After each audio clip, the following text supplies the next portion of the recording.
ಓಂ ಶಾಂತಿ. ಇಂದಿನ ಪರಮಾತ್ಮನ ಮಹಾವಾಕ್ಯ ಮುರುಳಿ ದಿನಾಂಕ 13/11/2025. ಬಾಪ್ತಾದ ಮಧುಬನ. ಮಧುರ ಮಕ್ಕಳೇ, ನೀವು ದುಃಖವನ್ನು ಸಹನೆ ಮಾಡಿಕೊಳ್ಳುತ್ತಾ ಬಹಳಷ್ಟು ಸಮಯವನ್ನು ವ್ಯರ್ಥವಾಗಿ ಕಳೆದಿದ್ದೀರಾ. ಈಗ ಜಗತ್ತು ಪರಿವರ್ತನೆ ಆಗುತ್ತಿದೆ. ನೀವು ಪರಮಾತ್ಮ ತಂದೆಯನ್ನು ನೆನಪು ಮಾಡಿ ಸತೋ ಪ್ರಧಾನರಾಗಿ, ಆಗ ನಿಮ್ಮ ಸಮಯ ಸಫಲ ಆಗುತ್ತದೆ. ಇಂದಿನ ಪ್ರಶ್ನೆಯಾಗಿದೆ, 21 ಜನ್ಮಕ್ಕೋಸ್ಕರ ಲಾಟರಿಯನ್ನು ಪ್ರಾಪ್ತಿ ಮಾಡಿಕೊಳ್ಳಲು ಯಾವ ಪುರುಷಾರ್ಥವನ್ನು ಮಾಡಬೇಕು? ಉತ್ತರ, 21 ಜನ್ಮದ ಲಾಟರಿಯನ್ನು ಪಡೆದುಕೊಳ್ಳುವುದಕ್ಕೋಸ್ಕರ ಮೋಹಾಜೀತರಾಗಿ ಒಬ್ಬ ಪರಮಾತ್ಮ ತಂದೆಗೆ ಸಂಪೂರ್ಣ ಬಲಿಹಾರಿಯಾಗಿ. ಈಗ ಈ ಹಳೆಯ ಜಗತ್ತು ಪರಿವರ್ತನೆ ಆಗುತ್ತಿದೆ, ನಾವು ಹೊಸ ಜಗತ್ತಿಗೆ ಹೋಗುತ್ತಿದ್ದೇವೆ ಅನ್ನುವ ಸ್ಮೃತಿ ಇರಬೇಕು. ಈ ಹಳೆಯ ಜಗತ್ತನ್ನು ನೋಡಿದರೂ ಕೂಡ ನೋಡದಂತೆ ಇರಬೇಕು.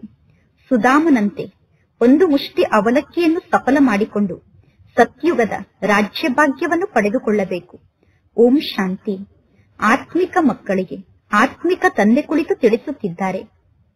ಆತ್ಮಿಕ ಮಕ್ಕಳು ಅಂದರೆ ಆತ್ಮರಾಗಿದ್ದಾರೆ ಅನ್ನುವುದು ಮಕ್ಕಳಿಗೆ ಗೊತ್ತಿದೆ. ಆತ್ಮಿಕ ತಂದೆ ಅಂದರೆ ಆತ್ಮರ ತಂದೆ ಆಗಿದ್ದಾರೆ.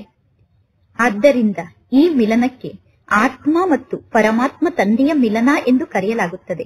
ಇಂತಹ ಮಿಲನ ಒಮ್ಮೆ ಮಾತ್ರ ನಡೆಯುತ್ತದೆ. ಉಳಿದ ಎಲ್ಲಾ ಮಾತಿನ ಬಗ್ಗೆ ಮಕ್ಕಳಿಗೆ ಗೊತ್ತಿದೆ. ಇದು ವಿಚಿತ್ರ ಮಾತಾಗಿದೆ.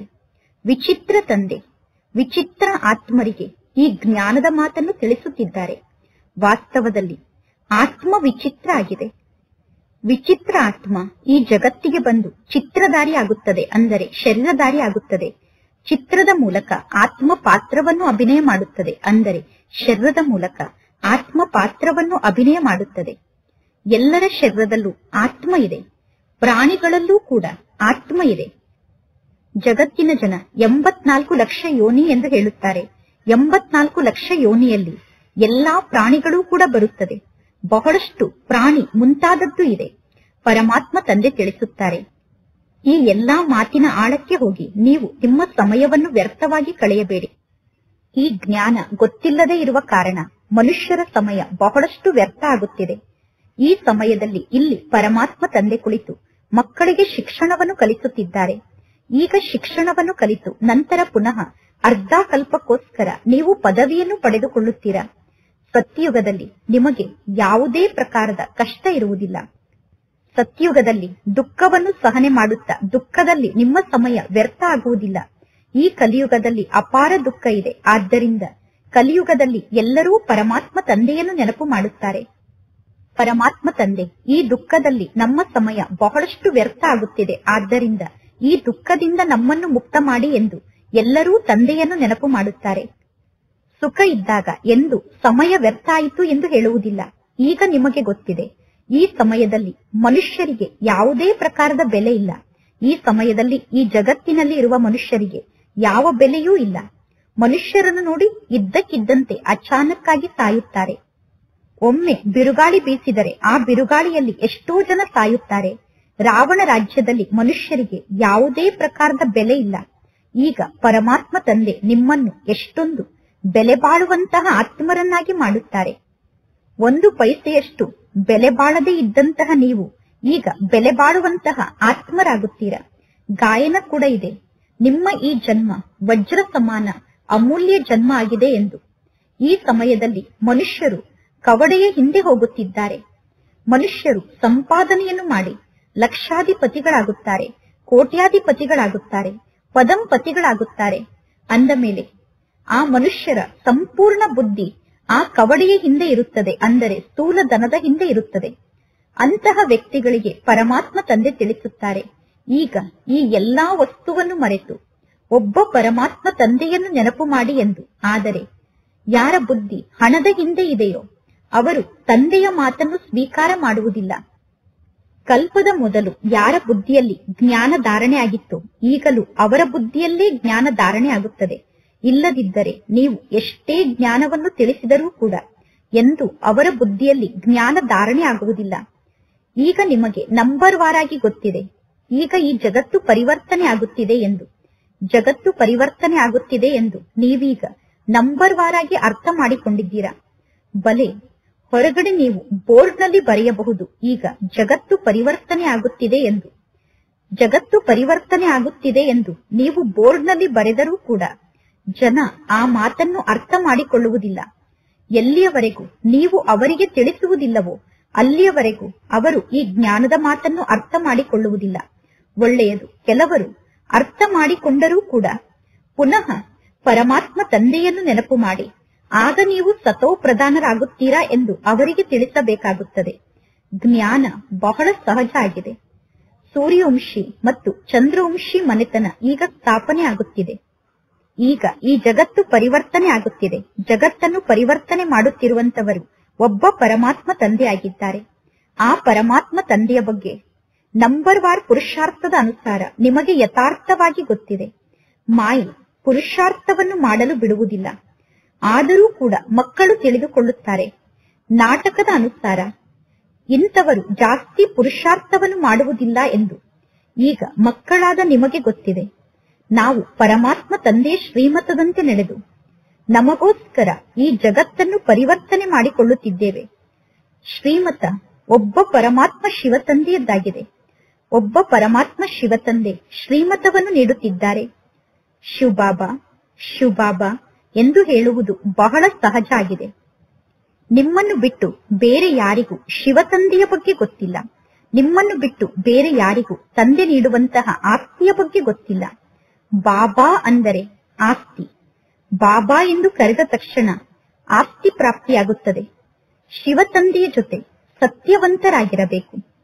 ವರ್ತಮಾನ ಸಮಯದಲ್ಲಿ ಮುನ್ಸಿಪಾಲಿಟಿಯ ಮೇಯರ್ಗೂ ಕೂಡ ಅಪ್ಪ ತಂದೆ ಎಂದು ಕರೆಯುತ್ತಾರೆ. ಗಾಂಧೀಜಿಗೂ ಕೂಡ ತಂದೆ ಅಂದರೆ ಬಾಪೂಜಿ ಎಂದು ಕರೆಯುತ್ತಾರೆ. ಕೆಲವರು ಜಗದ್ಗುರುಗಳಿಗೂ ಕೂಡ ಅಪ್ಪಾಜಿ ಎಂದು ಕರೆಯುತ್ತಾರೆ. ಈಗ ಇಡೀ ಜಗತ್ತು ಅಂದರೆ ಸಂಪೂರ್ಣ ಸೃಷ್ಟಿ. ಸಂಪೂರ್ಣ ಸೃಷ್ಟಿಯ ಗುರುವಿಗೆ ಜಗದ್ಗುರು ಎಂದು ಕರೆಯಲಾಗುತ್ತದೆ. ಸಂಪೂರ್ಣ ಸೃಷ್ಟಿಗೆ ಮನುಷ್ಯರು ಹೇಗೆ ಗುರು ಆಗಲು ಸಾಧ್ಯ? ಪತಿತ ಪಾವನ ಸರ್ವರ ಸದ್ಗತಿದಾತ ಒಬ್ಬ ಪರಮಾತ್ಮ ತಂದೆ ಆಗಿದ್ದಾರೆ. ಪರಮಾತ್ಮ ತಂದೆ ನಿರಾಕಾರ ಆಗಿದ್ದಾರೆ. ಆ ನಿರಾಕಾರ ತಂದೆ ನಮ್ಮನ್ನು ಹೇಗೆ ಮುಕ್ತ ಮಾಡಲು ಸಾಧ್ಯ? ಜಗತ್ತು ಪರಿವರ್ತನೆ ಆಗುತ್ತದೆ ಅಂದ ಮೇಲೆ ಅವಶ್ಯವಾಗಿ ಕಾರ್ಯವನ್ನು ಮಾಡಿದಾಗ ಜಗತ್ತು ಪರಿವರ್ತನೆ ಆಗುತ್ತಿದೆ ಅನ್ನುವುದು ಗೊತ್ತಾಗುತ್ತದೆ. ಸುಮ್ಮನೆ ಪ್ರಳಯ ಆಗುವುದಿಲ್ಲ. ಪ್ರಳಯ ಆದ ನಂತರ ಪುನಃ ಪರಮಾತ್ಮ ತಂದೆ ಹೊಸ ಜಗತ್ತನ್ನು ರಚನೆ ಮಾಡುತ್ತಾರೆ ಎಂದು ತಿಳಿದುಕೊಳ್ಳಬೇಡಿ. ಶಾಸ್ತ್ರದಲ್ಲಿ ತೋರಿಸಿದ್ದಾರೆ, ಬಹಳ ದೊಡ್ಡ ಪ್ರಳಯ ಆಗುತ್ತದೆ, ನಂತರ ಆಲದ ಎಲೆಯ ಮೇಲೆ ಶ್ರೀಕೃಷ್ಣ ಬರುತ್ತಾರೆ ಎಂದು. ಆದರೆ ಪರಮಾತ್ಮ ತಂದೆ ತಿಳಿಸುತ್ತಾರೆ, ಈ ರೀತಿ ಆಗಲು ಸಾಧ್ಯ ಇಲ್ಲ. ಗಾಯನ ಕೂಡ ಇದೆ. ಪ್ರಪಂಚದ ಇತಿಹಾಸ ಮತ್ತು ಭೂಗೋಳ ಪುನಃ ಪುನರಾವರ್ತನೆ ಆಗುತ್ತದೆ ಎಂದು. ಪುನರಾವರ್ತನೆ ಆಗುತ್ತದೆ ಅಂದ ಮೇಲೆ ಪ್ರಳಯ ಆಗಲು ಸಾಧ್ಯ ಇಲ್ಲ.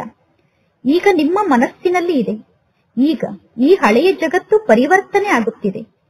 ಈ ಎಲ್ಲಾ ಜ್ಞಾನದ ಮಾತನ್ನು ಪರಮಾತ್ಮ ತಂದೆ ಬಂದು ನಮಗೆ ತಿಳಿಸುತ್ತಿದ್ದಾರೆ. ಈ ಲಕ್ಷ್ಮೀನಾರಾಯಣರು ಹೊಸ ಜಗತ್ತಿಗೆ ಮಾಲೀಕರಾಗಿದ್ದಾರೆ. ನೀವು ಚಿತ್ರದಲ್ಲೂ ಕೂಡ ತೋರಿಸುತ್ತೀರಾ, ಹಳೆಯ ಜಗತ್ತಿಗೆ ರಾವಣ ಮಾಲೀಕ ಆಗಿದ್ದಾನೆ. ರಾಮರಾಜ್ಯ ಮತ್ತು ರಾವಣ ರಾಜ್ಯದ ಬಗ್ಗೆ ಗಾಯನ ಇದೆ. ಈ ಎಲ್ಲಾ ಜ್ಞಾನದ ಮಾತು ಈಗ ನಿಮ್ಮ ಬುದ್ಧಿಯಲ್ಲಿ ಇದೆ. ಪರಮಾತ್ಮ ತಂದೆ ಬಂದು ಹಳೆಯ ಅಸುರಿ ಜಗತ್ತನ್ನು ಸಮಾಪ್ತಿ ಮಾಡಿ ಹೊಸ ದೈವಿ ಜಗತ್ತನ್ನು ಸ್ಥಾಪನೆ ಮಾಡುತ್ತಿದ್ದಾರೆ. ಪರಮಾತ್ಮ ತಂದೆ ತಿಳಿಸುತ್ತಾರೆ, ನಾನು ಯಾರಾಗಿದ್ದೇನೆ, ನಾನು ಹೇಗಿದ್ದೇನೆ ಅನ್ನುವುದನ್ನು ಎಲ್ಲೋ ಕೆಲವರು ಮಾತ್ರ ಅರ್ಥ ಮಾಡಿಕೊಂಡಿದ್ದಾರೆ. ಯಾರೆಲ್ಲ ತಂದೆಯ ಬಗ್ಗೆ ಅರ್ಥ ಮಾಡಿಕೊಂಡಿದ್ದಾರೋ ಅವರೂ ಕೂಡ ನಂಬರ್ ವಾರ್ ಪುರುಷಾರ್ಥದ ಅನುಸಾರ ತಂದೆಯನ್ನು ಅರ್ಥ ಮಾಡಿಕೊಂಡಿದ್ದಾರೆ. ಯಾರು ಒಳ್ಳೆಯ ಪುರುಷಾರ್ಥಿಗಳಾಗಿದ್ದಾರೋ ಅವರಿಗೆ ಬಹಳಷ್ಟು ನಶೆ ಇರುತ್ತದೆ. ತಂದೆಯನ್ನು ನೆನಪು ಮಾಡುವಂತಹ ಪುರುಷಾರ್ಥವನ್ನು ಮಾಡಿದಾಗ ನೆನಪಿನಲ್ಲಿ ಸತ್ಯವಾದ ನಶೆ ಇರುತ್ತದೆ. ನೆನಪಿನಲ್ಲಿ ಎಷ್ಟು ನಶೆ ಇರುತ್ತದೆಯೋ 84 ಜನ್ಮದ ಚಕ್ರದ ಜ್ಞಾನವನ್ನು ತಿಳಿಸಿದಾಗ ಅಷ್ಟೊಂದು ನಶೆ ಇರುವುದಿಲ್ಲ. ನೆನಪಿನ ಯಾತ್ರೆಯಲ್ಲಿ ಎಷ್ಟು ನಶೆ ಇರುತ್ತದೆಯೋ 84 ಜನ್ಮದ ಚಕ್ರದ ಜ್ಞಾನವನ್ನು ತಿಳಿಸುವಾಗ ಅಷ್ಟೊಂದು ನಶೆ ಇರುವುದಿಲ್ಲ. ಇಲ್ಲಿ ಪಾವನ ಆಗುವುದೇ ಮುಖ್ಯ ಮಾತಾಗಿದೆ. ಪರಮಾತ್ಮ ತಂದೆ ನೀವು ಬಂದು ನಮ್ಮನ್ನು ಪಾವನ ಮಾಡಿ ಎಂದು ಎಲ್ಲರೂ ತಂದೆಯನ್ನು ಕೂಗಿ ಕರೆಯುತ್ತಾರೆ. ಪರಮಾತ್ಮ ತಂದೆ ನೀವು ಬಂದು ನಮಗೆ ವಿಶ್ವದ ರಾಜ್ಯ ಭಾಗ್ಯವನ್ನು ನೀಡಿ ಎಂದು ಯಾರೂ ತಂದೆಯನ್ನು ಕರೆಯುವುದಿಲ್ಲ. ಭಕ್ತಿ ಮಾರ್ಗದಲ್ಲಿ ಎಷ್ಟೊಂದು ಕಥೆಯನ್ನು ಕೇಳುತ್ತಾರೆ. ಸತ್ಯವಾದ ಸತ್ಯನಾರಾಯಣನ ಕತೆ ಈ ಕಥೆಯಾಗಿದೆ. ಜಗತ್ತಿನಲ್ಲಿ ಜನ ಅನೇಕ ಜನ್ಮದಿಂದ ಕಥೆಯನ್ನು ಕೇಳುತ್ತಾ ಕೆಳಗಡೆ ಇಳಿಯುತ್ತಾ ಬಂದಿದ್ದಾರೆ. ಭಾರತದಲ್ಲಿ ಕಥೆಯನ್ನು ಕೇಳುವಂತಹ ಪದ್ಧತಿ ಇದೆ. ಬೇರೆ ಯಾವ ದೇಶದಲ್ಲೂ ಕಥೆಯನ್ನು ಹೇಳುವುದಿಲ್ಲ. ಭಾರತದ ನಿವಾಸಿಗಳು ಧರ್ಮಕ್ಕೆ ಮಾನ್ಯತೆಯನ್ನು ನೀಡುತ್ತಾರೆ. ಭಾರತದ ನಿವಾಸಿಗಳು ಧರ್ಮವನ್ನು ಒಪ್ಪಿಕೊಳ್ಳುತ್ತಾರೆ. ಭಾರತದಲ್ಲಿ ಬಹಳಷ್ಟು ಮಂದಿರಗಳು ಇದೆ. ಕ್ರಿಶ್ಚಿಯನ್ ಧರ್ಮದಲ್ಲಿ ಕೇವಲ ಒಂದು ಚರ್ಚ್ ಮಾತ್ರ ಇರುತ್ತದೆ. ಭಾರತದಲ್ಲಿ ಭಿನ್ನ ಭಿನ್ನ ಪ್ರಕಾರದ ಬಹಳಷ್ಟು ಮಂದಿರ ಇದೆ. ವಾಸ್ತವದಲ್ಲಿ ಕೇವಲ ಒಬ್ಬ ಶಿವ ತಂದೆಯ ಮಂದಿರ ಮಾತ್ರ ಇರಬೇಕು ಮತ್ತು ಪರಮಾತ್ಮ ತಂದೆಗೆ ಕೇವಲ ಒಂದು ಹೆಸರು ಮಾತ್ರ ಇರಬೇಕು. ಇಲ್ಲಿ ಪರಮಾತ್ಮ ತಂದೆಗೆ ಅನೇಕ ಹೆಸರಿದೆ.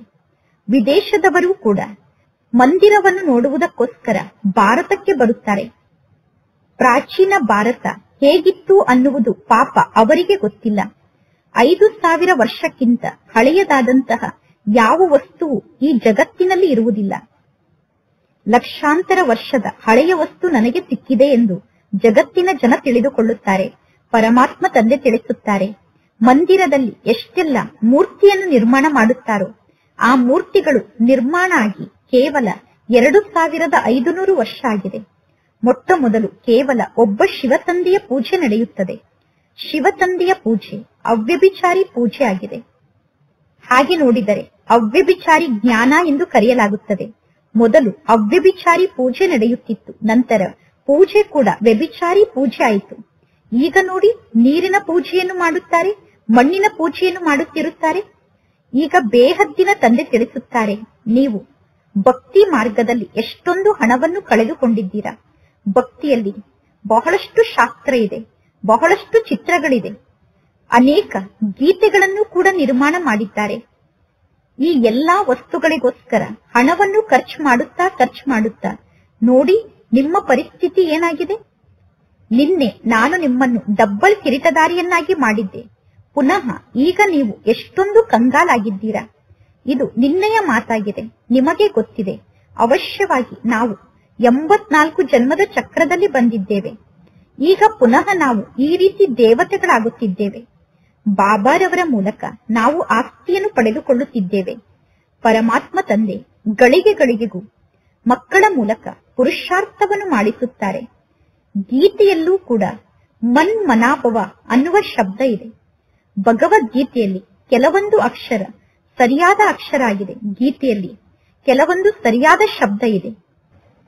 ಸಾಮಾನ್ಯವಾಗಿ ಹೇಳಲಾಗುತ್ತದೆ, ಈಗ ಆದಿ ಸನಾತನ ದೇವಿ ದೇವತಾ ಧರ್ಮ ಇಲ್ಲ, ಇನ್ನು ದೇವತೆಗಳ ಚಿತ್ರ ಇದೆ. ನಿಮ್ಮ ನೆನಪಾರ್ಥವನ್ನು ಮಂದಿರದಲ್ಲಿ ನೋಡಿ. ನಿಮ್ಮ ನೆನಪಾರ್ಥವಾದಂತಹ ಈ ದಿಲ್ವಾಡ ಮಂದಿರವನ್ನು ಎಷ್ಟು ಚೆನ್ನಾಗಿ ನಿರ್ಮಾಣ ಮಾಡಿದ್ದಾರೆ. ಈಗ ನಿಮಗೆ ಗೊತ್ತಿದೆ, ಈಗ ಪುನಃ ಸತ್ಯುಗವನ್ನು ನಾವು ಸ್ಥಾಪನೆ ಮಾಡುತ್ತಿದ್ದೇವೆ. ಪುನಃ ಭಕ್ತಿ ಮಾರ್ಗದಲ್ಲಿ ನಮ್ಮ ಎಕ್ಯುರೇಟ್ ಆದಂತಹ ನೆನಪಾರ್ಥ ನಿರ್ಮಾಣ ಆಗುತ್ತದೆ. ಯಾವಾಗ ಭೂಕಂಪ ಮುಂತಾದದ್ದು ಆಗುತ್ತದೆಯೋ ಆಗ ಆ ಎಲ್ಲಾ ಮಂದಿರಗಳು ಸಮಾಪ್ತಿಯಾಗುತ್ತದೆ. ನಂತರ ಪುನಃ ಸತ್ಯುಗದಲ್ಲಿ ನೀವು ಎಲ್ಲವನ್ನೂ ಹೊಸದಾಗಿ ನಿರ್ಮಾಣ ಮಾಡುತ್ತೀರಾ. ಹೊಸದಾಗಿ ಎಲ್ಲವನ್ನೂ ನಿರ್ಮಾಣ ಮಾಡುವಂತಹ ಕಲೆಯಂತೂ ನಿಮ್ಮಲ್ಲಿ ಇರುತ್ತದೆ ತಾನೆ. ವಜ್ರವನ್ನು ಕಟ್ ಮಾಡುವುದು ಕೂಡ ಒಂದು ಕಲೆ ಆಗಿದೆ. ಇಲ್ಲೂ ಕೂಡ ಕೆಲವರು ವಜ್ರವನ್ನು ಕಟ್ ಮಾಡುತ್ತಾರೆ. ವಜ್ರವನ್ನು ಕಟ್ ಮಾಡಿ ಅದರ ಮೂಲಕ ಮೂರ್ತಿಯನ್ನು ನಿರ್ಮಾಣ ಮಾಡುತ್ತಾರೆ. ವಜ್ರವನ್ನು ಕಟ್ ಮಾಡುವುದರಲ್ಲಿ ಕೆಲವರು ಬಹಳಷ್ಟು ಎಕ್ಸ್ಪರ್ಟ್ ಆಗಿರುತ್ತಾರೆ. ಯಾರು ವಜ್ರವನ್ನು ಕಟ್ ಮಾಡುವುದರಲ್ಲಿ ಎಕ್ಸ್ಪರ್ಟ್ ಆಗಿದ್ದಾರೋ ಅವರು ಸತ್ಯುಗಕ್ಕೆ ಬರುತ್ತಾರೆ.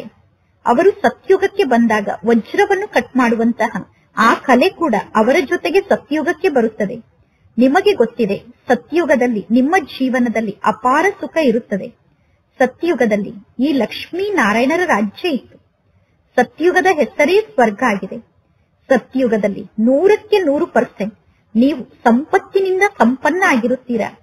ಈಗ ನೀವು ಕಂಗಾಲಾಗಿದ್ದೀರಾ. ಭಾರತದಲ್ಲಿ ವಜ್ರ ವೈಡೂರ್ಯದ ಫ್ಯಾಷನ್ ಇದೆ. ಪರಂಪರೆಯಿಂದ ಆಭರಣದ ಫ್ಯಾಷನ್ ಭಾರತದಲ್ಲಿ ನಡೆಯುತ್ತಾ ಬಂದಿದೆ. ಅಂದ ಮೇಲೆ ಮಕ್ಕಳಾದ ನಿಮಗೆ ಈಗ ಎಷ್ಟೊಂದು ಖುಷಿ ಇರಬೇಕು. ಈಗ ನಿಮಗೆ ಗೊತ್ತಿದೆ, ಈ ಜಗತ್ತು ಪರಿವರ್ತನೆ ಆಗುತ್ತಿದೆ. ಈಗ ಸ್ವರ್ಗ ನಿರ್ಮಾಣ ಆಗುತ್ತಿದೆ. ಸ್ವರ್ಗಕ್ಕೆ ಹೋಗುವುದಕ್ಕೋಸ್ಕರ ನಾವು ಅವಶ್ಯವಾಗಿ ಪವಿತ್ರರಾಗಬೇಕು. ದೈವಿ ಗುಣವನ್ನು ಧಾರಣೆ ಮಾಡಿಕೊಳ್ಳಬೇಕು. ಅದಕ್ಕೋಸ್ಕರ ಪರಮಾತ್ಮ ತಂದೆ ತಿಳಿಸುತ್ತಾರೆ, ಮಕ್ಕಳೇ, ಅವಶ್ಯವಾಗಿ ನೀವು ಚಾರ್ಟ್ ಅನ್ನು ಬರೆಯಿರಿ. ಆತ್ಮನಾದ ನಾನು ಯಾವುದೇ ಅಸುರಿ ಕಾರ್ಯವನ್ನು ಮಾಡಲಿಲ್ಲ ತಾನೆ ಎಂದು ಚಾರ್ಟ್ ನಲ್ಲಿ ಚೆಕ್ ಮಾಡಿಕೊಳ್ಳಿ. ಸ್ವಯಂ ಅನ್ನು ಆತ್ಮ ಎಂದು ಪಕ್ಕಾ ಮಾಡಿಕೊಳ್ಳಿ. ನಾನು ಆತ್ಮ ಆಗಿದ್ದೇನೆ ಎಂದು ಪಕ್ಕಾ ರೂಪದಲ್ಲಿ ಅರ್ಥ ಮಾಡಿಕೊಳ್ಳಿ. ಈ ಶರೀರದ ಮೂಲಕ ನಾನು ಯಾವುದೇ ವಿಕರ್ಮವನ್ನು ಮಾಡಲಿಲ್ಲ ತಾನೆ ಎಂದು ಚೆಕ್ ಮಾಡಿಕೊಳ್ಳಿ. ಒಂದು ವೇಳೆ ಶರೀರದ ಮೂಲಕ ಯಾವುದಾದರೂ ವಿಕರ್ಮವನ್ನು ಮಾಡಿದರೆ ನಿಮ್ಮ ರಿಜಿಸ್ಟರ್ ಕೆಟ್ಟು ಹೋಗುತ್ತದೆ. ಇದು 21 ಜನ್ಮದ ಲಾಟರಿ ಆಗಿದೆ. ಇದು ರೇಸ್ ಕೂಡ ಆಗಿದೆ. ಕುದುರೆಗಳ ರೇಸ್ ನಡೆಯುತ್ತದೆ ತಾನೆ. ಇದಕ್ಕೆ ರಾಜಶ್ವ ಅಶ್ವಮೇಧ ಅವಿನಾಶಿ ರುದ್ರ ಗೀತಾ ಜ್ಞಾನ ಯಜ್ಞ ಎಂದು ಕರೆಯಲಾಗುತ್ತದೆ.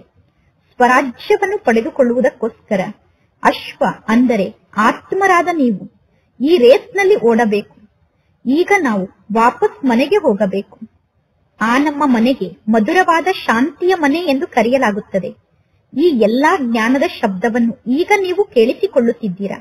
ಈಗ ಪರಮಾತ್ಮ ತಂದೆ ತಿಳಿಸುತ್ತಾರೆ, ಮಕ್ಕಳೇ, ನೀವೀಗ ಬಹಳಷ್ಟು ಪರಿಶ್ರಮವನ್ನು ಪಡಬೇಕು. ಈಗ ನಿಮಗೆ ರಾಜ್ಯಭಾಗ್ಯ ಪ್ರಾಪ್ತಿಯಾಗುತ್ತಿದೆ. ರಾಜ್ಯವನ್ನು ಪಡೆದುಕೊಳ್ಳುವುದು ಇದೇನು ಕಡಿಮೆ ಮಾತಲ್ಲ. ನಾನು ಆತ್ಮನಾಗಿದ್ದೇನೆ. ಆತ್ಮನಾದ ನಾನು ಇಷ್ಟೊಂದು ಜನ್ಮವನ್ನು ಪಡೆದುಕೊಂಡಿದ್ದೇನೆ. ಈಗ ಪರಮಾತ್ಮ ತಂದೆ ತಿಳಿಸುತ್ತಾರೆ, ನಿಮ್ಮ 84 ಜನ್ಮದ ಚಕ್ರ ಈಗ ಪೂರ್ಣ ಆಗಿದೆ. ಈಗ ಪುನಃ 1ನೇ ನಂಬರ್ನಿಂದ ಜನ್ಮವನ್ನು ಪಡೆದುಕೊಳ್ಳಲು ಪ್ರಾರಂಭ ಮಾಡುತ್ತೀರಾ. ಹೊಸ ಮಹಲ್ನಲ್ಲಿ ಅವಶ್ಯವಾಗಿ ಮಕ್ಕಳಾದ ನೀವೇ ಕುಳಿತುಕೊಳ್ಳುತ್ತೀರಾ. ನೀವು ಹೋಗಿ ಹಳೆಯ ಮಹಲ್ನಲ್ಲಿ ಕುಳಿತುಕೊಳ್ಳುವುದಿಲ್ಲ ಎಂದು ಈ ರೀತಿ ತಿಳಿದುಕೊಳ್ಳಬೇಡಿ. ನಾವು ಸ್ವಯಂ ಹಳೆಯ ಮನೆಯಲ್ಲಿ ಇದ್ದು ಹೊಸ ಮನೆಯನ್ನು ಬಾಡಿಗೆಯವರಿಗೆ ಕೊಟ್ಟು ಬಾಡಿಗೆಯವರನ್ನು ಹೊಸ ಮನೆಯಲ್ಲಿ ಕೂರಿಸುತ್ತೇವೆ ಎಂದು ತಿಳಿದುಕೊಳ್ಳಬೇಡಿ. ಇಲ್ಲಿ ನೀವು ಎಷ್ಟು ಜಾಸ್ತಿ ಪರಿಶ್ರಮವನ್ನು ಪಡುತ್ತೀರೋ ಅಷ್ಟು ಹೊಸ ಜಗತ್ತಿಗೆ ಮಾಲೀಕರಾಗುತ್ತೀರಾ. ಹೊಸ ಮನೆ ನಿರ್ಮಾಣ ಆಗುತ್ತದೆ.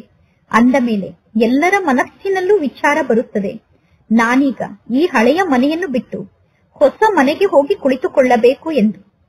ಲೌಕಿಕ ತಂದೆ ಮಕ್ಕಳಿಗೋಸ್ಕರ ಹೊಸ ಮನೆಯನ್ನು ಕಟ್ಟುತ್ತಾರೆ, ಹೊಸ ಮನೆಯನ್ನು ಕಟ್ಟಿಸುತ್ತಿದ್ದಾರೆ. ಅಂದ ಮೇಲೆ ಅವಶ್ಯವಾಗಿ ಮೊದಲು ಇದ್ದಂತಹ ಮನೆ ಹಳೆಯ ಮನೆ ಆಗಿರುತ್ತದೆ. ಸತ್ಯುಗದಲ್ಲಿ ಬಾಡಿಗೆಯನ್ನು ಕೊಡುವಂತಹ ಮಾತೇ ಇರುವುದಿಲ್ಲ. ಹೇಗೆ ಜಗತ್ತಿನ ಜನ ಚಂದ್ರಲೋಕಕ್ಕೆ ಹೋಗಿ ಅಲ್ಲಿ ಭೂಮಿಯನ್ನು ಖರೀದಿ ಮಾಡಲು ಪ್ರಯತ್ನವನ್ನು ಪಡುತ್ತಾರೆ, ಚಂದ್ರಲೋಕದಲ್ಲಿ ಫ್ಲಾಟ್ ಅನ್ನು ಖರೀದಿ ಮಾಡಲು ಪ್ರಯತ್ನ ಪಡುತ್ತಾರೆ. ನೀವೀಗ ಸ್ವರ್ಗದಲ್ಲಿ ಫ್ಲಾಟ್ ಅನ್ನು ಖರೀದಿ ಮಾಡುತ್ತಿದ್ದೀರಾ. ಸ್ವರ್ಗದಲ್ಲಿ ನೀವು ಭೂಮಿಯನ್ನು ಖರೀದಿ ಮಾಡುತ್ತಿದ್ದೀರಾ. ಎಷ್ಟು ಜಾಸ್ತಿ ಜ್ಞಾನ ಮತ್ತು ಯೋಗದಲ್ಲಿ ಸ್ಥಿತ ಆಗಿರುತ್ತೀರೋ ಅಷ್ಟು ನೀವು ಪವಿತ್ರರಾಗುತ್ತೀರಾ. ಇದು ರಾಜಯೋಗ ಆಗಿದೆ. ಈಗ ನಿಮಗೆ ಎಷ್ಟು ದೊಡ್ಡ ರಾಜ್ಯಭಾಗ್ಯ ಸಿಗುತ್ತದೆ. ಇನ್ನು ಚಂದ್ರಲೋಕಕ್ಕೆ ಹೋಗಿ ಅಲ್ಲಿ ಫ್ಲಾಟ್ ಅನ್ನು ಹುಡುಕುತ್ತಿರುತ್ತಾರೆ. ಚಂದ್ರಲೋಕಕ್ಕೆ ಹೋಗಿ ಅಲ್ಲಿ ಇರುವುದಕ್ಕೋಸ್ಕರ ಜಮೀನನ್ನು ಹುಡುಕುವುದು ಎಲ್ಲವೂ ವ್ಯರ್ಥ ಮಾತಾಗಿದೆ. ಅಲ್ಲಿ ಭೂಮಿ ಸಿಗುವುದಿಲ್ಲ. ಅಲ್ಲಿ ಭೂಮಿಯನ್ನು ಹುಡುಕುವುದು ವ್ಯರ್ಥ ಆಗಿದೆ. ಈಗ ಈ ಕಲಿಯುಗದಲ್ಲಿ ವಿಜ್ಞಾನದ ಯಾವ ವಸ್ತು ನಮಗೆ ಸುಖವನ್ನು ನೀಡುತ್ತಿದೆಯೋ ನಂತರ ಅದೇ ವಸ್ತು ವಿನಾಶವನ್ನು ಮಾಡಿಸುತ್ತದೆ. ಅದೇ ವಸ್ತು ನಮಗೆ ದುಃಖವನ್ನು ನೀಡಲು ಕಾರಣ ಆಗುತ್ತದೆ. ಮುಂದೆ ಹೋದಂತೆ ಈ ಎಲ್ಲಾ ಬಾಂಬ್ಸ್ಗಳು ಕೆಲಸಕ್ಕೆ ಬರುತ್ತದೆ. ಬಾಂಬ್ಸ್ಗಳ ಮೂಲಕ ತಕ್ಷಣ ವಿನಾಶದ ಕಾರ್ಯ ನಡೆಯುತ್ತದೆ. ಈ ನಾಟಕ ಇದೇ ರೀತಿ ಮಾಡಲ್ಪಟ್ಟಿದೆ. ಸಮಯಕ್ಕೆ ಸರಿಯಾಗಿ ಇದ್ದಕ್ಕಿದ್ದಂತೆ ಅಚಾನಕ್ಕಾಗಿ ವಿನಾಶ ಆಗುತ್ತದೆ. ನಂತರ ಪುನಃ ಸೈನಿಕರು ಮುಂತಾದವರು ವಿನಾಶದಲ್ಲಿ ಸತ್ತು ಹೋಗುತ್ತಾರೆ. ನೀವೆಲ್ಲರೂ ಈಗ ಸೂಕ್ಷ್ಮ ದೇವತೆಗಳಾಗುತ್ತಿದ್ದೀರಾ. ನಿಮಗೆ ಗೊತ್ತಿದೆ, ನಮಗೋಸ್ಕರ ವಿನಾಶ ಆಗುತ್ತದೆ, ನಮಗೋಸ್ಕರ ಈಗ ವಿನಾಶ ಆಗುತ್ತದೆ. ನಾಟಕದಲ್ಲಿ ವಿನಾಶ ಆಗುವ ಪಾತ್ರ ಕೂಡ ಫಿಕ್ಸ್ ಆಗಿದೆ. ಹಳೆಯ ಜಗತ್ತು ಸಮಾಪ್ತಿಯಾಗುತ್ತದೆ. ಯಾರು ಎಂತಹ ಕರ್ಮವನ್ನು ಮಾಡುತ್ತಾರೋ ಅವರು ಆ ಕರ್ಮಕ್ಕೆ ತಕ್ಕಂತೆ ಫಲವನ್ನು ಅನುಭವ ಮಾಡುತ್ತಾರೆ. ಈಗ ನೀವು ತಿಳಿದುಕೊಳ್ಳಿ, ಯಾರಾದರೂ ಒಳ್ಳೆಯ ಸನ್ಯಾಸಿಗಳಾಗಿದ್ದರೆ ಆ ಸನ್ಯಾಸಿಗಳು ಶರೀರವನ್ನು ತ್ಯಾಗ ಮಾಡಿದ ನಂತರ ಪುನಃ ಗೃಹಸ್ಥಿಗಳ ಬಳಿ ಹೋಗಿ ಜನ್ಮವನ್ನು ಪಡೆದುಕೊಳ್ಳುತ್ತಾರೆ. ನಿಮಗೆ ಹೊಸ ಜಗತ್ತಿನಲ್ಲಿ ಶ್ರೇಷ್ಠ ಜನ್ಮ ಸಿಗುತ್ತದೆ. ನಂತರ ಸಂಸ್ಕಾರಕ್ಕನುಸಾರವಾಗಿ ನೀವು ಸತ್ಯುಗಕ್ಕೆ ಹೋಗಿ ದೇವತೆಗಳಾಗುತ್ತೀರಾ. ನೀವೀಗ ಆ ದೇವತಾ ಸಂಸ್ಕಾರವನ್ನು ಹೊಸ ಜಗತ್ತಿಗೆ ತೆಗೆದುಕೊಂಡು ಹೋಗುತ್ತೀರಾ. ಈಗ ನೀವು ನಿಮ್ಮ ಆ ದೈವಿ ಕುಲದ ಸಂಸ್ಕಾರವನ್ನು ಹೊಸ ಜಗತ್ತಿಗೆ ತೆಗೆದುಕೊಂಡು ಹೋಗುತ್ತೀರಾ. ಅವಶ್ಯವಾಗಿ ನೀವು ಭಾರತದಲ್ಲೇ ಜನ್ಮವನ್ನು ಪಡೆದುಕೊಳ್ಳುತ್ತೀರಾ. ಯಾರು ಬಹಳ ಒಳ್ಳೆಯ ಧಾರ್ಮಿಕ ವ್ಯಕ್ತಿಗಳಾಗಿದ್ದಾರೋ ಅವರ ಮನೆಯಲ್ಲಿ ನೀವು ಜನ್ಮವನ್ನು ಪಡೆದುಕೊಳ್ಳುತ್ತೀರಾ. ಏಕೆಂದರೆ ನಿಮ್ಮ ಕರ್ಮ ಅಷ್ಟೊಂದು ಶ್ರೇಷ್ಠ ಆಗಿದೆ. ನಿಮ್ಮ ಸಂಸ್ಕಾರ ಹೇಗಿರುತ್ತದೆಯೋ ಆ ಸಂಸ್ಕಾರಕ್ಕನುಸಾರವಾಗಿ ನೀವು ಜನ್ಮವನ್ನು ಪಡೆದುಕೊಳ್ಳುತ್ತೀರಾ. ನೀವೀಗ ಬಹಳ ಶ್ರೇಷ್ಠ ಕುಲಕ್ಕೆ ಹೋಗಿ ಜನ್ಮವನ್ನು ಪಡೆದುಕೊಳ್ಳುತ್ತೀರಾ. ನಿಮ್ಮಂತಹ ಕರ್ಮವನ್ನು ಮಾಡುವಂತವರು ಜಗತ್ತಿನಲ್ಲಿ ಬೇರೆ ಯಾರೂ ಇಲ್ಲ. ನೀವೀಗ ಎಂತಹ ಶಿಕ್ಷಣವನ್ನು ಕಲಿಯುತ್ತೀರೋ, ಎಷ್ಟು ಜಾಸ್ತಿ ಶಿಕ್ಷಣವನ್ನು ಕಲಿಯುತ್ತೀರೋ ಮತ್ತು ಎಷ್ಟು ಸೇವೆಯನ್ನು ಮಾಡುತ್ತೀರೋ ಅಂತಹ ಜನ್ಮ ನಿಮಗೆ ಸಿಗುತ್ತದೆ. ಬಹಳಷ್ಟು ಜನ ಈಗ ಸಾಯುತ್ತಾರೆ. ಮೊದಲು ರಿಸೀವ್ ಮಾಡುವಂತವರು ಹೋಗಲೇಬೇಕು ತಾನೆ. ನಿಮ್ಮನ್ನು ಸತ್ಯುಗದಲ್ಲಿ ರಿಸೀವ್ ಮಾಡುವಂತವರು ಮೊದಲೇ ಹೋಗಬೇಕು ತಾನೆ. ಪರಮಾತ್ಮ ತಂದೆ ತಿಳಿಸುತ್ತಾರೆ, ಈಗ ಈ ಜಗತ್ತು ಪರಿವರ್ತನೆ ಆಗುತ್ತಿದೆ. ಪರಮಾತ್ಮ ತಂದೆ ಸಾಕ್ಷಾತ್ಕಾರವನ್ನು ಕೂಡ ಮಾಡಿಸಿದ್ದಾರೆ. ಬ್ರಹ್ಮ ತಂದೆ ತಮ್ಮ ಅನುಭವವನ್ನು ತಿಳಿಸುತ್ತಾರೆ. ಬ್ರಹ್ಮ ತಂದೆ ಸಾಕ್ಷಾತ್ಕಾರದಲ್ಲಿ ನೋಡಿದರು. ಬ್ರಹ್ಮ ತಂದೆಗೆ 21 ಜನ್ಮದ ರಾಜ್ಯ ಭಾಗ್ಯ ಸಿಗುತ್ತಿದೆ ಅನ್ನುವುದು ಸಾಕ್ಷಾತ್ಕಾರದ ಮೂಲಕ ಗೊತ್ತಾಯಿತು. 21 ಜನ್ಮದ ರಾಜ್ಯ ಭಾಗ್ಯಕ್ಕೆ ಹೋಲಿಕೆ ಮಾಡಿದರೆ 21 ಜನ್ಮದ ರಾಜ್ಯ ಭಾಗ್ಯದ ಮುಂದೆ ಈ ಸಮಯದ 10 ಲಕ್ಷ 20 ಲಕ್ಷ ಅದೇನು ದೊಡ್ಡ ಮಾತಲ್ಲ. ಬ್ರಹ್ಮ ತಂದೆ ಹೇಳುತ್ತಾರೆ, ಅಲ್ಫ್ಗೆ ರಾಜ್ಯ ಭಾಗ್ಯ ಪ್ರಾಪ್ತಿಯಾಯಿತು, ಬೇಗೆ ಕತ್ತೆಯ ಸಮಾನ ಸಂಪಾದನೆ ಪ್ರಾಪ್ತಿಯಾಯಿತು. ಅಂದರೆ ಬ್ರಹ್ಮ ತಂದೆಗೆ ರಾಜ್ಯ ಭಾಗ್ಯ ಪ್ರಾಪ್ತಿಯಾಯಿತು. ಬ್ರಹ್ಮ ತಂದೆಯ ಪಾರ್ಟ್ನರಿಗೆ ಕತ್ತೆಯ ಸಮಾನ ಸಂಪಾದನೆ ಪ್ರಾಪ್ತಿಯಾಯಿತು. ಬ್ರಹ್ಮ ತಂದೆ ತಮ್ಮ ಪಾರ್ಟ್ನರಿಗೆ ಹೇಳಿದರು, ಇಲ್ಲಿರುವಂತಹ ಹಣ ಮತ್ತು ಚಿನ್ನದಲ್ಲಿ ನಿಮಗೆ ಎಷ್ಟು ಬೇಕೋ ಅಷ್ಟನ್ನು ತೆಗೆದುಕೊಳ್ಳಿ. ಪಾರ್ಟ್ನರ್ನ ಜೊತೆಗೆ ಹಣವನ್ನು ಡಿವೈಡ್ ಮಾಡಿಕೊಳ್ಳುವಾಗ ಬ್ರಹ್ಮ ತಂದೆಗೆ ಯಾವುದೇ ಪ್ರಕಾರದ ತೊಂದರೆ ಆಗಲಿಲ್ಲ. ಮಕ್ಕಳಿಗೂ ಕೂಡ ತಿಳಿಸಲಾಗುತ್ತದೆ, ತಂದೆಯ ಮೂಲಕ ನೀವೀಗ ಏನನ್ನು ಪಡೆದುಕೊಳ್ಳುತ್ತಿದ್ದೀರಾ? ತಂದೆಯ ಮೂಲಕ ನಿಮಗೆ ಸ್ವರ್ಗದ ರಾಜ್ಯ ಭಾಗ್ಯ ಸಿಗುತ್ತದೆ. ಅಂದ ಮೇಲೆ ಎಷ್ಟು ಸಾಧ್ಯ ಆಗುತ್ತದೆಯೋ ಅಷ್ಟು ಸೆಂಟರ್ ಅನ್ನು ತೆರೆಯುತ್ತಾ ಹೋಗಿ ಅನೇಕರ ಕಲ್ಯಾಣವನ್ನು ಮಾಡಿ. 21 ಜನ್ಮಕ್ಕೋಸ್ಕರ ಈಗ ನಿಮಗೆ ಸಂಪಾದನೆ ಆಗುತ್ತಿದೆ. ಈ ಕಲಿಯುಗದಲ್ಲಿ ಬಹಳಷ್ಟು ಜನ ಲಕ್ಷಾಧಿಪತಿಗಳಿದ್ದಾರೆ, ಕೋಟ್ಯಾಧಿಪತಿಗಳಿದ್ದಾರೆ. ಆದರೆ ಎಲ್ಲರೂ ಬಡವರೇ ಆಗಿದ್ದಾರೆ. ನಿಮ್ಮ ಬಳಿ ಬಹಳಷ್ಟು ಜನ ಬರುತ್ತಾರೆ, ಪ್ರದರ್ಶನಕ್ಕೂ ಕೂಡ ಬಹಳಷ್ಟು ಜನ ಬರುತ್ತಾರೆ. ಎಂದೂ ಈ ರೀತಿ ತಿಳಿದುಕೊಳ್ಳಬೇಡಿ, ಪ್ರದರ್ಶನದಲ್ಲಿ ಪ್ರಜೆಗಳು ತಯಾರಾಗುವುದಿಲ್ಲ ಎಂದು ತಿಳಿದುಕೊಳ್ಳಬೇಡಿ. ಪ್ರದರ್ಶನದಲ್ಲಿ ಬಹಳಷ್ಟು ಜನ ಪ್ರಜೆಗಳು ತಯಾರಾಗುತ್ತಾರೆ.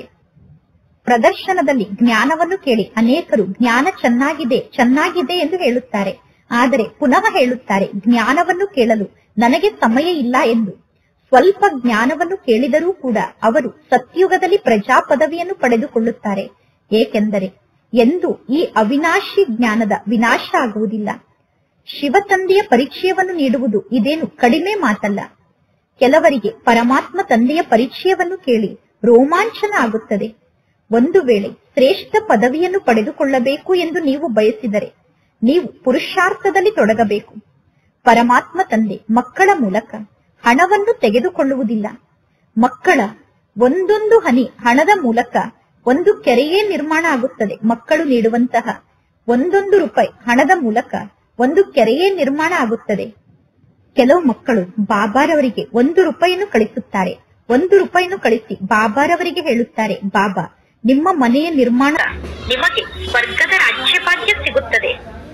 ಅಂದ ಮೇಲೆ ಎಷ್ಟು ಸಾಧ್ಯ ಆಗುತ್ತದೆಯೋ ಅಷ್ಟು ಸೆಂಟರ್ ಅನ್ನು ತೆರೆಯುತ್ತಾ ಹೋಗಿ ಅನೇಕರ ಕಲ್ಯಾಣವನ್ನು ಮಾಡಿ. 21 ಜನ್ಮಕ್ಕೋಸ್ಕರ ಈಗ ನಿಮಗೆ ಸಂಪಾದನೆ ಆಗುತ್ತಿದೆ. ಈ ಕಲಿಯುಗದಲ್ಲಿ ಬಹಳಷ್ಟು ಜನ ಲಕ್ಷಾಧಿಪತಿಗಳಿದ್ದಾರೆ, ಕೋಟ್ಯಾಧಿಪತಿಗಳಿದ್ದಾರೆ. ಆದರೆ ಎಲ್ಲರೂ ಬಡವರೇ ಆಗಿದ್ದಾರೆ. ನಿಮ್ಮ ಬಳಿ ಬಹಳಷ್ಟು ಜನ ಬರುತ್ತಾರೆ, ಪ್ರದರ್ಶನಕ್ಕೂ ಕೂಡ ಬಹಳಷ್ಟು ಜನ ಬರುತ್ತಾರೆ. ಎಂದೂ ಈ ರೀತಿ ತಿಳಿದುಕೊಳ್ಳಬೇಡಿ, ಪ್ರದರ್ಶನದಲ್ಲಿ ಪ್ರಜೆಗಳು ತಯಾರಾಗುವುದಿಲ್ಲ ಎಂದು ತಿಳಿದುಕೊಳ್ಳಬೇಡಿ. ಪ್ರದರ್ಶನದಲ್ಲಿ ಬಹಳಷ್ಟು ಜನ ಪ್ರಜೆಗಳು ತಯಾರಾಗುತ್ತಾರೆ. ಪ್ರದರ್ಶನದಲ್ಲಿ ಜ್ಞಾನವನ್ನು ಕೇಳಿ ಅನೇಕರು ಜ್ಞಾನ ಚೆನ್ನಾಗಿದೆ ಚೆನ್ನಾಗಿದೆ ಎಂದು ಹೇಳುತ್ತಾರೆ. ಆದರೆ ಪುನಃ ಹೇಳುತ್ತಾರೆ, ಜ್ಞಾನವನ್ನು ಕೇಳಲು ನನಗೆ ಸಮಯ ಇಲ್ಲ ಎಂದು. ಸ್ವಲ್ಪ ಜ್ಞಾನವನ್ನು ಕೇಳಿದರೂ ಕೂಡ ಅವರು ಸತ್ಯುಗದಲ್ಲಿ ಪ್ರಜಾ ಪದವಿಯನ್ನು ಪಡೆದುಕೊಳ್ಳುತ್ತಾರೆ. ಏಕೆಂದರೆ ಎಂದು ಈ ಅವಿನಾಶಿ ಜ್ಞಾನದ ವಿನಾಶ ಆಗುವುದಿಲ್ಲ. ಶಿವತಂದೆಯ ಪರಿಚಯವನ್ನು ನೀಡುವುದು ಇದೇನು ಕಡಿಮೆ ಮಾತಲ್ಲ. ಕೆಲವರಿಗೆ ಪರಮಾತ್ಮ ತಂದೆಯ ಪರಿಚಯವನ್ನು ಕೇಳಿ ರೋಮಾಂಚನ ಆಗುತ್ತದೆ. ಒಂದು ವೇಳೆ ಶ್ರೇಷ್ಠ ಪದವಿಯನ್ನು ಪಡೆದುಕೊಳ್ಳಬೇಕು ಎಂದು ನೀವು ಬಯಸಿದರೆ ನೀವು ಪುರುಷಾರ್ಥದಲ್ಲಿ ತೊಡಗಬೇಕು. ಪರಮಾತ್ಮ ತಂದೆ ಮಕ್ಕಳ ಮೂಲಕ ಹಣವನ್ನು ತೆಗೆದುಕೊಳ್ಳುವುದಿಲ್ಲ. ಮಕ್ಕಳ ಒಂದೊಂದು ಹನಿ ಹಣದ ಮೂಲಕ ಒಂದು ಕೆರೆಯೇ ನಿರ್ಮಾಣ ಆಗುತ್ತದೆ. ಮಕ್ಕಳು ನೀಡುವಂತಹ ಒಂದೊಂದು ರೂಪಾಯಿ ಹಣದ ಮೂಲಕ ಒಂದು ಕೆರೆಯೇ ನಿರ್ಮಾಣ ಆಗುತ್ತದೆ. ಕೆಲವು ಮಕ್ಕಳು ಬಾಬಾರವರಿಗೆ 1 ರೂಪಾಯಿಯನ್ನು ಕಳಿಸುತ್ತಾರೆ. 1 ರೂಪಾಯಿಯನ್ನು ಕಳಿಸಿ ಬಾಬಾರವರಿಗೆ ಹೇಳುತ್ತಾರೆ, ಬಾಬಾ, ನಿಮ್ಮ ಮನೆಯ ನಿರ್ಮಾಣದ ಕಾರ್ಯದಲ್ಲಿ ಈ 1 ರೂಪಾಯಿಯಲ್ಲಿ 1 ಇಟ್ಟಿಗೆಯನ್ನು ತೆಗೆದುಕೊಂಡು ಮನೆಯ ನಿರ್ಮಾಣದಲ್ಲಿ ಬಳಸಿ ಎಂದು. ಸುಧಾಮನ 1 ಮುಷ್ಟಿ ಅವಲಕ್ಕಿಯ ಗಾಯನ ಕೂಡ ಇದೆ ತಾನೆ. ಪರಮಾತ್ಮ ಶಿವ ತಂದೆ ತಿಳಿಸುತ್ತಾರೆ, ನಿಮ್ಮ ಬಳಿ ಇಲ್ಲಿ ವಜ್ರ ವೈಡೂರ್ಯವೇ ಇದೆ. ಏಕೆಂದರೆ ಈಗ ನಿಮ್ಮೆಲ್ಲರ ಜನ್ಮ ವಜ್ರ ಸಮಾನ ಆಗುತ್ತದೆ. ಭವಿಷ್ಯಕ್ಕೋಸ್ಕರ ನೀವೀಗ ಸಂಪಾದನೆಯನ್ನು ಮಾಡಿಕೊಳ್ಳುತ್ತಿದ್ದೀರಾ. ನಿಮಗೆ ಗೊತ್ತಿದೆ, ಈ ಕಣ್ಣಿನಿಂದ ನಾವು ಏನೆಲ್ಲವನ್ನು ನೋಡುತ್ತಿದ್ದೆವು ಅದೆಲ್ಲವೂ ಕೂಡ ಹಳೆಯ ಜಗತ್ತಿನ ವಸ್ತು ಆಗಿದೆ. ಈಗ ಈ ಜಗತ್ತೇ ಪರಿವರ್ತನೆ ಆಗುತ್ತಿದೆ. ನೀವೀಗ ಅಮರಪುರಿಗೆ ಮಾಲೀಕರಾಗುತ್ತಿದ್ದೀರಾ. ನೀವೀಗ ಅವಶ್ಯವಾಗಿ ಮೋಹಾಜೀತರಾಗಬೇಕು. ನೀವೀಗ ಪರಮಾತ್ಮ ತಂದೆಗೆ ಹೇಳುತ್ತೀರಾ, ಬಾಬಾ, ನೀವು ಬಂದರೆ ನಾವು ನಿಮಗೆ ಬಲಿಹಾರಿ ಆಗುತ್ತೇವೆ ಎಂದು. ತಂದೆಗೆ ಬಲಿಹಾರಿ ಆಗುವಂತಹ ವ್ಯಾಪಾರ ಬಹಳ ಒಳ್ಳೆಯ ವ್ಯಾಪಾರ ಆಗಿದೆ. ಪರಮಾತ್ಮ ತಂದೆಗೆ ವ್ಯಾಪಾರಿ, ರತ್ನಗಳ ಮಾಲೀಕ, ಜಾದೂಗರ್ ಎಂದು ಏಕೆ ಹೆಸರನ್ನು ಇಟ್ಟಿದ್ದಾರೆ ಅನ್ನುವುದು ಜಗತ್ತಿನಲ್ಲಿ ಯಾರಿಗೂ ಗೊತ್ತಿಲ್ಲ. ಪರಮಾತ್ಮ ತಂದೆ ರತ್ನಗಳಿಗೆ ಮಾಲೀಕ ಆಗಿದ್ದಾರೆ. ತಂದೆ ನೀಡುತ್ತಿರುವಂತಹ ಒಂದೊಂದು ಜ್ಞಾನ ರತ್ನ ಒಂದೊಂದು ಅಮೂಲ್ಯ ಮಹಾವಾಕ್ಯ ಆಗಿದೆ. ಇದರ ಬಗ್ಗೆ ರೂಪ ಬಸಂತ ಕತೆ ಕೂಡ ಇದೆ. ನೀವೀಗ ರೂಪ ಆಗಿದ್ದೀರಾ ಮತ್ತು ಬಸಂತ ಆಗಿದ್ದೀರಾ, ಅಂದರೆ ಜ್ಞಾನಿಗಳು ಮತ್ತು ಯೋಗಿಗಳಾಗಿದ್ದೀರಾ. ಒಳ್ಳೆಯದು. ಮಧುರಾತಿ ಮಧುರ ಅಗಲಿ ಹೋಗಿ ಮರಳಿ ಸಿಕ್ಕಿರುವಂತಹ ಮಕ್ಕಳ ಪ್ರತಿ ಮಾಸ್ಪಿತಾ ಬಾಪ್ತಾದರವರ ನೆನಪು, ಪ್ರೀತಿ ಹಾಗೂ ಸುಪ್ರಭಾತ. ಆತ್ಮಿಕ ಮಕ್ಕಳಿಗೆ ಆತ್ಮಿಕ ತಂದೆಯ ನಮಸ್ತೆ. ಆತ್ಮಿಕ ತಂದೆಗೆ ಆತ್ಮಿಕ ಮಕ್ಕಳ ನೆನಪು, ಪ್ರೀತಿ ಹಾಗೂ ನಮಸ್ತೆ ನಮಸ್ತೆ ನಮಸ್ತೆ. ಧಾರಣೆಗೋಸ್ಕರ ಮುಖ್ಯ ಸಾರ. ಫಸ್ಟ್ ಪಾಯಿಂಟ್, ಈಗ ಈ ಶರೀರದ ಮೂಲಕ ಯಾವುದೇ ಪ್ರಕಾರದ ವಿಕರ್ಮವನ್ನು ಮಾಡಬಾರದು. ರಿಜಿಸ್ಟರ್ ಅನ್ನು ಕೆಡಿಸಿಕೊಳ್ಳುವಂತಹ ಯಾವುದೇ ಅಸುರಿ ಕಾರ್ಯವನ್ನು ನಾವೀಗ ಮಾಡಬಾರದು. ಸೆಕೆಂಡ್ ಪಾಯಿಂಟ್, ಒಬ್ಬ ತಂದೆಯ ನೆನಪಿನ ನಶೆಯಲ್ಲೇ ಸ್ಥಿತ ಆಗಿರಬೇಕು. ಪಾವನ ಆಗುವಂತಹ ಮುಖ್ಯ ಪುರುಷಾರ್ಥವನ್ನು ಅವಶ್ಯವಾಗಿ ಮಾಡಬೇಕು. ಕವಡೆಗಳ ಹಿಂದೆ ಹೋಗಿ ನಮ್ಮ ಅಮೂಲ್ಯ ಸಮಯವನ್ನು ವ್ಯರ್ಥವಾಗಿ ಕಳೆಯಬಾರದು. ಅಂದರೆ ಹಣದ ಹಿಂದೆ ಹೋಗಿ ಸಮಯವನ್ನು ವ್ಯರ್ಥವಾಗಿ ಕಳೆಯಬಾರದು. ಶ್ರೀಮತದಿಂದ ಜೀವನವನ್ನು ಶ್ರೇಷ್ಠವಾಗಿ ರೂಪಿಸಿಕೊಳ್ಳಬೇಕು. ಇಂದಿನ ವರದಾನ ಆಗಿದೆ. ಸ್ವಯಂ ಅನ್ನು ವಿಶ್ವ ಸೇವೆಗೋಸ್ಕರ ಅರ್ಪಣೆ ಮಾಡಿಕೊಂಡು ಮಾಯೆಯನ್ನು ದಾಸಿಯನ್ನಾಗಿ ಮಾಡಿಕೊಳ್ಳುವಂತಹ ಸಹಜವಾಗಿ ಸಂಪನ್ನರಾಗಿ ಈಗ ನಾವು ನಮ್ಮ ಸಮಯ, ನಮ್ಮ ಸರ್ವ ಪ್ರಾಪ್ತಿ, ಜ್ಞಾನ, ಗುಣ, ಶಕ್ತಿ ಎಲ್ಲವನ್ನು ವಿಶ್ವ ಸೇವೆಗೋಸ್ಕರ ಸಮರ್ಪಣೆ ಮಾಡಬೇಕು. ಯಾವ ಸಂಕಲ್ಪ ಮನಸ್ಸಿನಲ್ಲಿ ಉತ್ಪನ್ನ ಆಗುತ್ತದೆಯೋ ಆ ಸಂಕಲ್ಪವನ್ನು ಚೆಕ್ ಮಾಡಿಕೊಳ್ಳಬೇಕು. ಈ ಸಂಕಲ್ಪ ವಿಶ್ವ ಸೇವೆಗೋಸ್ಕರ ಉತ್ಪನ್ನ ಆಗಿದೆ ತಾನೆ, ಅಂದರೆ ಈ ಸಂಕಲ್ಪದಲ್ಲಿ ವಿಶ್ವ ಸೇವೆ ಸಮಾವೇಶ ಆಗಿದೆ ತಾನೆ. ಈ ರೀತಿ ಸೇವೆಗೋಸ್ಕರ ಸ್ವಯಂ ಅನ್ನು ಅರ್ಪಣೆ ಮಾಡಿಕೊಂಡಾಗ ಸಹಜವಾಗಿ ಸ್ವಯಂ ಸಂಪನ್ನ ಆಗುತ್ತೀರಾ. ಸೇವೆಯ ಆಸಕ್ತಿಯಲ್ಲಿ ನೀವು ತೊಡಗಿದಾಗ ಸಣ್ಣ ಪೇಪರ್ ಅಥವಾ ದೊಡ್ಡ ಪೇಪರ್, ಅಂದರೆ ಸಣ್ಣ ಪರೀಕ್ಷೆ ಅಥವಾ ದೊಡ್ಡ ಪರೀಕ್ಷೆ ಸ್ವತಃ ನಿಮ್ಮ ಸಮ್ಮುಖದಲ್ಲಿ ಸಮರ್ಪಿತ ಆಗುತ್ತದೆ. ಆಗ ಪುನಃ ನೀವು ಮಾಯೆಯನ್ನು ನೋಡಿ ಭಯಪಡುವುದಿಲ್ಲ. ಸದಾ ವಿಜಯಿ ಆಗುವಂತಹ ಖುಷಿಯಲ್ಲಿ ನೃತ್ಯವನ್ನು ಮಾಡುತ್ತಿರುತ್ತೀರಾ. ಮಾಯೆ ಆಗ ನಿಮಗೆ ನಿಮ್ಮ ದಾಸಿಯಾಗಿದೆ ಎಂದು ಅನುಭವ ಆಗುತ್ತದೆ. ಸ್ವಯಂ ಅನ್ನು ಸೇವೆಯಲ್ಲಿ ಸಮರ್ಪಿತ ಮಾಡಿಕೊಂಡರೆ ಮಾಯೆ ಸ್ವತಃ ನಿಮಗೆ ಸಮರ್ಪಿತ ಆಗುತ್ತದೆ. ಇಂದಿನ ಸ್ಲೋಗನ್ ಆಗಿದೆ, ಅಂತರ್ಮುಖತೆಯ ಆಧಾರದಿಂದ ಬಾಯನ್ನು ಮುಚ್ಚಿಕೊಳ್ಳಿ, ಆಗ ಕ್ರೋಧ ಸಮಾಪ್ತಿಯಾಗುತ್ತದೆ. ಅಂತರ್ಮುಖತೆಯಿಂದ ಬಾಯನ್ನು ಮುಚ್ಚಿಕೊಂಡಾಗ ಕ್ರೋಧ ಸಮಾಪ್ತಿಯಾಗುತ್ತದೆ.